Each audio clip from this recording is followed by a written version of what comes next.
Bosch sent me one of their new battery grinders to review. I was mainly interested in the fact that it claims to have equal power to a 1500 watt plug-in jobby. I've always looked at battery grinders as a 1-cut, 2-cut, sort of gutless version of the big plug-in brothers that you use out in the paddock, but you don't really get that much juice with the squeeze out of them, if you will. They've never typically held up and been more of a last-ditch resort as opposed to running a lead out to where you are, or if you just physically can't. One of the current projects I've got on the go is I'm making a digger bucket for my mini excavator.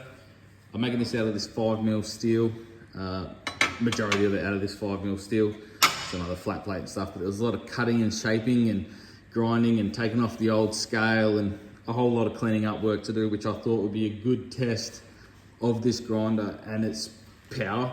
I did perform this in a workshop environment, which normally I would just use a 240 grinder, but I figured, hey, they want me to give it a go, I'll give it a go. So I put this thing through about 15 charges, maybe more, definitely not any less. About 15 charges of like just putting it to the straight work. One of the first things I did notice about this when I was putting it together the first time after unboxing it was the flex in the handle. I don't know if that comes across very well. I feel like that helps you with your hand finger tinglies. I don't know how common that is these days with a tool like this, but I'm used to the old hard jobs, maybe with some over molding, but just a hard plastic handle on the side. And I just thought that was a neat little addition. I wasn't expecting this X-lock system. As you can see, it's easy to drop a blade like that. After you've dropped it, these teeth stay open. Get the new blade, get it into position, and it's got that satisfying click. I really do like that satisfying click.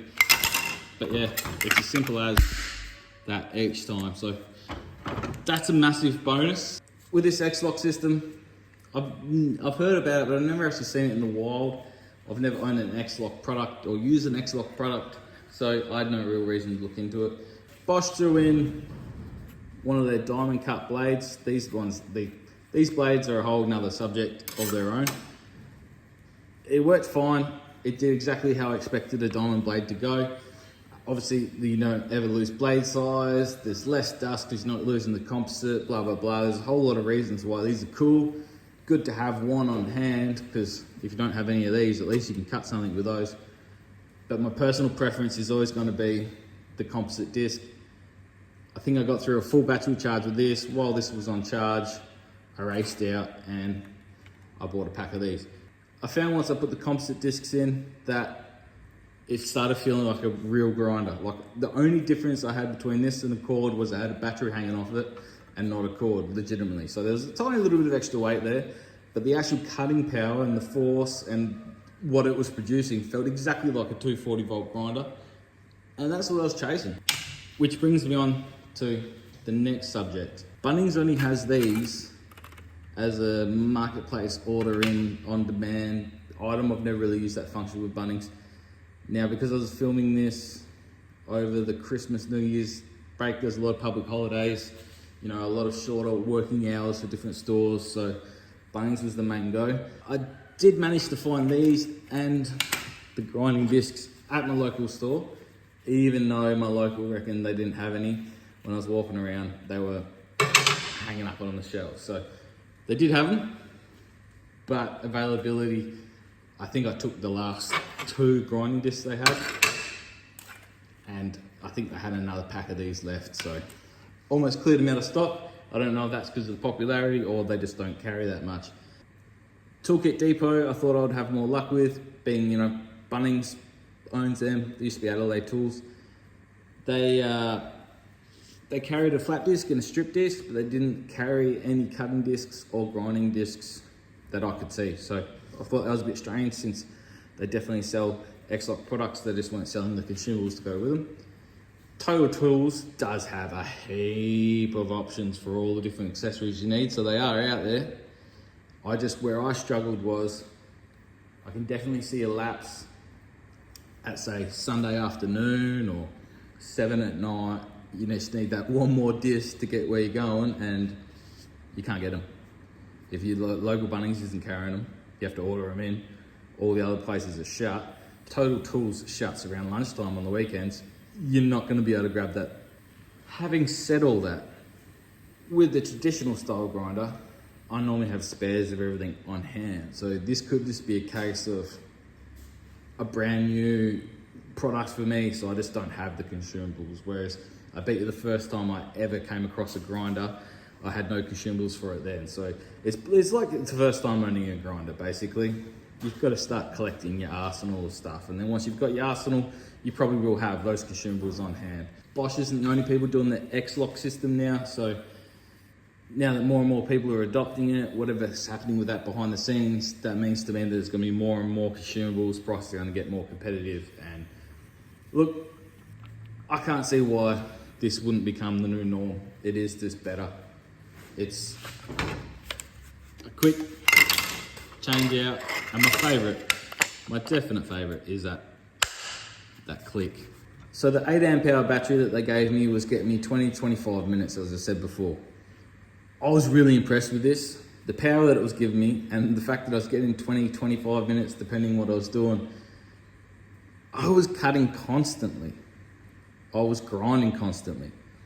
If I put this into a real world scenario, definitely in my trade and what I do, or jobs around my house that I do, I'm not cutting out there for 25 minutes straight. If I did have a massive job on like that, I would be setting the generator up or running the lead or getting stuff out there. But for the get you out of trouble and bringing the real power with you, that 20 minutes of runtime, I could spread that over 3 hours easily on site. Mix that with a couple of batteries and you've almost got a full shift.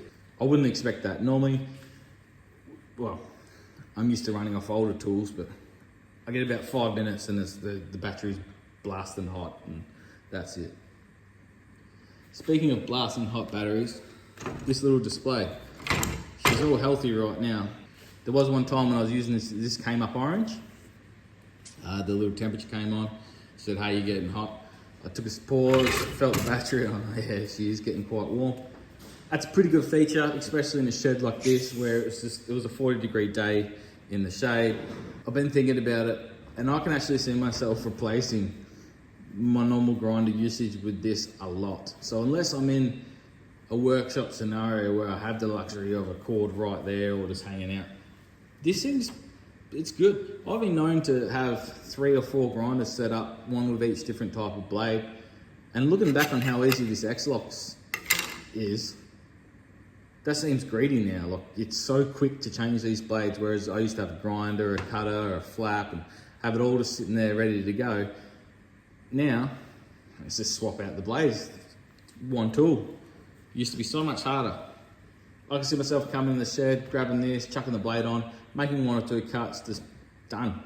Not even worrying about, even in the luxury of having the 240, I can see myself reaching for this more and more often. So I'm pretty impressed with how far just battery tools have come. I feel like there was a massive leap forward when we went from NiCad to lithium ion, and I feel like this latest generation of tools now, the combined new motors, the brushless, the new battery technology, everything merged together is that next step up again.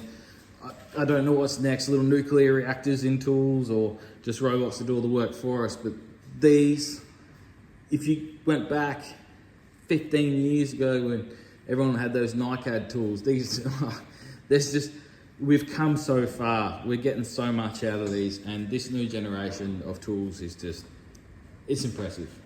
That's going to wrap this video up. This is just one of 50 projects I've got going on. I thought I'd take a pause, make the video on this grinder since Bosch was kind enough to send it out to us, and I'll see you when I'm looking at you.